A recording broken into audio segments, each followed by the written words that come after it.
Welcome to the first in a series of videos showing you around the new Midlands Outcomes and Throughput Tracker, also known as the MOATT. The MOATT is an updated version of the Midlands CYP IAPT WP data collection tool, and if you're an existing user of that tool, it is worth sticking with the beginning of this video so that you can see some of the changes that we have made to the data that we capture around service user, and also viewing the separate video which is around transferring data from an existing version of the data collection tool into the new Midlands Outcome and Throughput Tracker. In addition, we hope that the MOATT will be a case note system for those working without one, and to provide instant visual feedback on outcome measures to aid therapeutic intervention. The MOATT was developed by the Midlands Children and Young People's Improving Access to Psychological Therapies Collaborative and Associate Development Solutions. It was designed to capture data that can be used to measure the impact of the new wellbeing practitioner, educational mental health practitioner, and recruit to train roles, and to inform future commissioning. We hope that the data that we're able to collect from this will enable us to show the impact and return on investment for these new roles, and to demonstrate the value of them to commissioners, to service providers, and also to policymakers. This is your front screen for the MOATT. From this screen you will do most of your data inputting or accessing the key documents to input data. You will input your new service user information and finding service users using these buttons here. That will bring up personal details in this box here. You can then record the appointment information through a number of drop downs within the appointment information screen, and also record notes. And a new feature of this model is that you can now record your supervision notes within the appointment information if you so wish to. The remainder of the screen is given over to your routine outcome measures, and through the MOATT you can record child and parent RCADs, your outcomes rating scales, your short Warwick and Edinburgh mental wellbeing scales, your score 15, your EDEQ, your goal-based outcomes, and your sessions rating scales. And in addition, once you start to record this information, you can then review it in graphical form via the hub. So the first thing we're going to do is enter a new service user into the system. So we go to new service user, we click on that button, it will bring up the new service user data entry form. They will be signed a unique ID, which simply is a number starting at 1 and going up 2, 3, 4 and so on. You can then enter the child or young person's NHS number. That is an optional field. You then need to add their first name, their surname, their postcode, their age, numerical form, their gender, and the drop down list that we have here, their referral date. The referral date is in automatically as today's date. However, if you are entering this information in retrospectively, you simply need to just write over the date there. That is absolutely fine. Then you need to identify where they were referred from, GP, school, education, self, family, etc. The reason for that referral, from the choice of worries and anxieties, problem with behaviour, low mood and depression, mixed worries and low mood, or other. And the referral outcome, whether they were accepted or declined, or whether they were signposted on to another service. Finally, record if they are being seen by any other service, so social care, ed psych, CAMS or other. And once that information is in there, you save the service user details. If any of those mandatory fields are not completed, it will advise you to complete all areas of that form before submitting.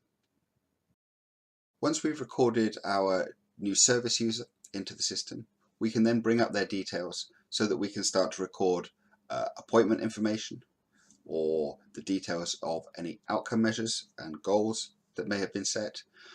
And also we can record details around any clinical supervision that we may have had in relation to that young person. So first thing we need to do is to bring up their details onto the system via the Find Service User button. That will bring up a screen where we can find that service user. We can do it simply by filtering by their unique ID if we know what it is. and that will bring up the person that we're looking for, Adam Adamson. We can clear that. If we know their NHS number, we could enter that in there. If we know that we're looking for an Adam, we can use this scroll down here and we can find Adam. It's in alphabetical order filter. We have 4 Adams on the system here. It's Adam Adamson that we are looking for. If we click on that name there, it will bring up their details into the personal details screen here. And just to check, it's the unique ID of 1, their NHS number, first name, surname, Adam Adamson, and their postcode. And that gives you the information to check that you're recording against the correct individual. Once you have that child or young person's personal details up on the screen, you can then start to enter some appointment information. The date is entered as today's date as standard.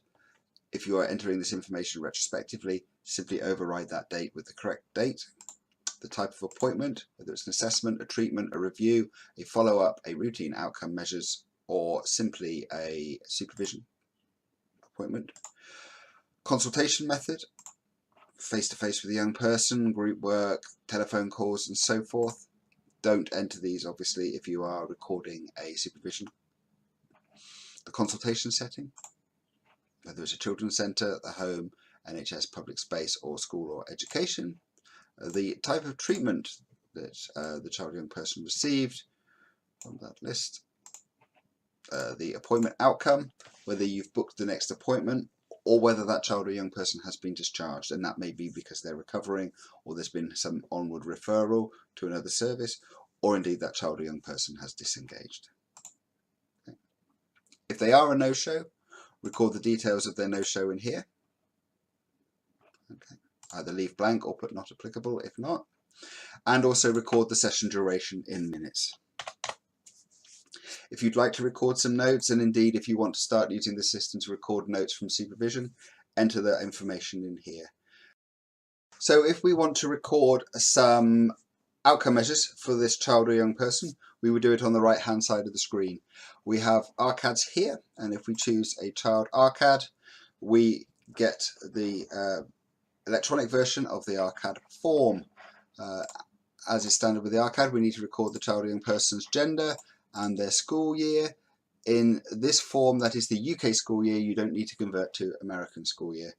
Likewise, the data completion with all of these forms is captured as today's date. If you're inputting this information retrospectively, simply overwrite this date with the correct date for when this form was completed. If you're completing the full form, answer all the questions. If you are just doing a subscale, click into this box here and you can choose one of the following subscales. We did, for example, panic disorder. All of those questions specific only to panic disorder will be highlighted in yellow, and if we answer those questions and those questions only, we will end up with a score at the bottom for panic disorder. And when we return to the front page, we have the date and we have the score for panic disorder. If we responded to the whole questionnaire, we would get all subscales, the total anxiety score scale and the total internalizing scale score represented here. The parent ARCAD works in exactly the same way. You can choose the full or you can choose a subscale. The only difference, the gender obviously is of the child or young person, as is the school year, and you record the relationship of the person completing this to the child. And in exactly the same way, data completion is today's date or override if completing retrospectively. Short Warwick and Edinburgh scale, answer the 7 questions and you will get your metric score pop in here with the date here, and that will show up on the front page. Score 15 works in exactly the same way as does the EDEQ.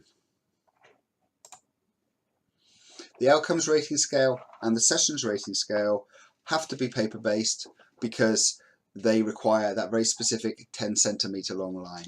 Once you've taken those measurements, just simply enter them in there. If it's a whole 5 centimetres, 6 centimetres, 7 centimetres or 4.5 centimetres, you record that information there. Likewise with your sessions rating scales. Oops, a daisy. 4, see, so I've gone for 34, that's too high, and it lets me know. Finally, we enter our child or young person's goals in this section here. simply record the goals as they have stated them. Yes. Along with their initial T1 rating for that goal. You can do that for a second goal and a third goal. Okay. And that information is also saved. Next time you return to this child or young person, their goals as stated here will be brought up onto this screen, and you simply add a tier 2 T2 score, and with each subsequent visit, each subsequent review of these goals, just update that T2 rating. Each one of these lines of outcome measures are recorded on a line-by-line basis, so none of that information is lost. Once you've completed that and recorded any goals information that you wish to, you now simply need to record and close, clicking this button here. Okay. This now takes you through the graphs. We need to click through all of the graphs. This removes any residue data from those graphs. And there you have it. We return to the main screen. It's cleared of that child or young person's data, and we're ready to enter a new service user or find an existing service user and move on to our next appointment.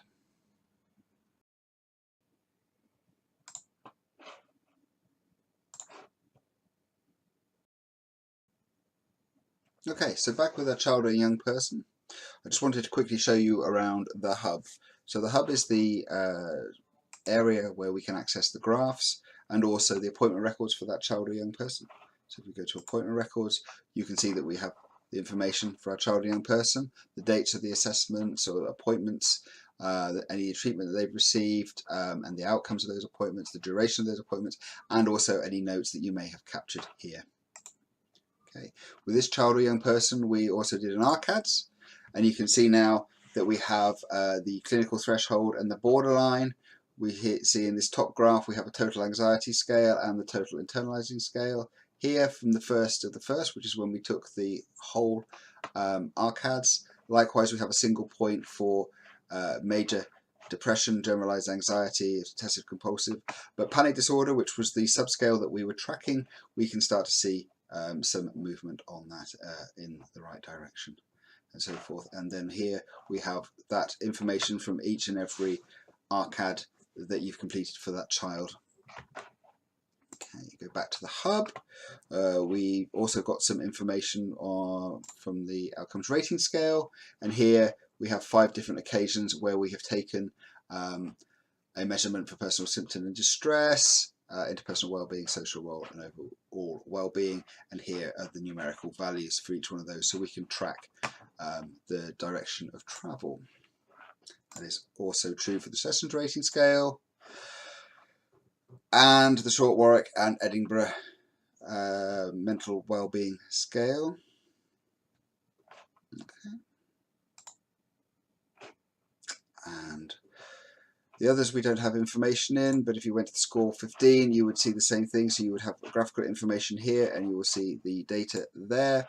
And likewise for the eating disorder examination questionnaire, you have those graphs, you have the weight tracker here, and you have these details of these very specific questions around what has happened in the last 28 days, and all of the other information that is captured through there around whether the child or young person is taking the pill or have missed periods and so on and so forth. Okay. If you are midway through working with that child or young person and you have some information entered in here, that automatically gets represented within the graphs and the data. So it is an instant reflection of exactly where you are. If you update the RCADS now, then go to the hub, that information is there prior to record and close. But remember the record and close and then saving the Excel afterwards. When we close down this document, it is important that we still save it. So once we close it, we will be given the option to save it. We do want to save those changes. It is important to note that the record and close here is just recording that information into this Excel document. You need to save that Excel document before you close it to ensure that all of the information that you've inputted into it is saved. And that's the MOATT. I hope you found this video informative, and I hope you find using the tool useful and easy, and thank you very much for watching the video.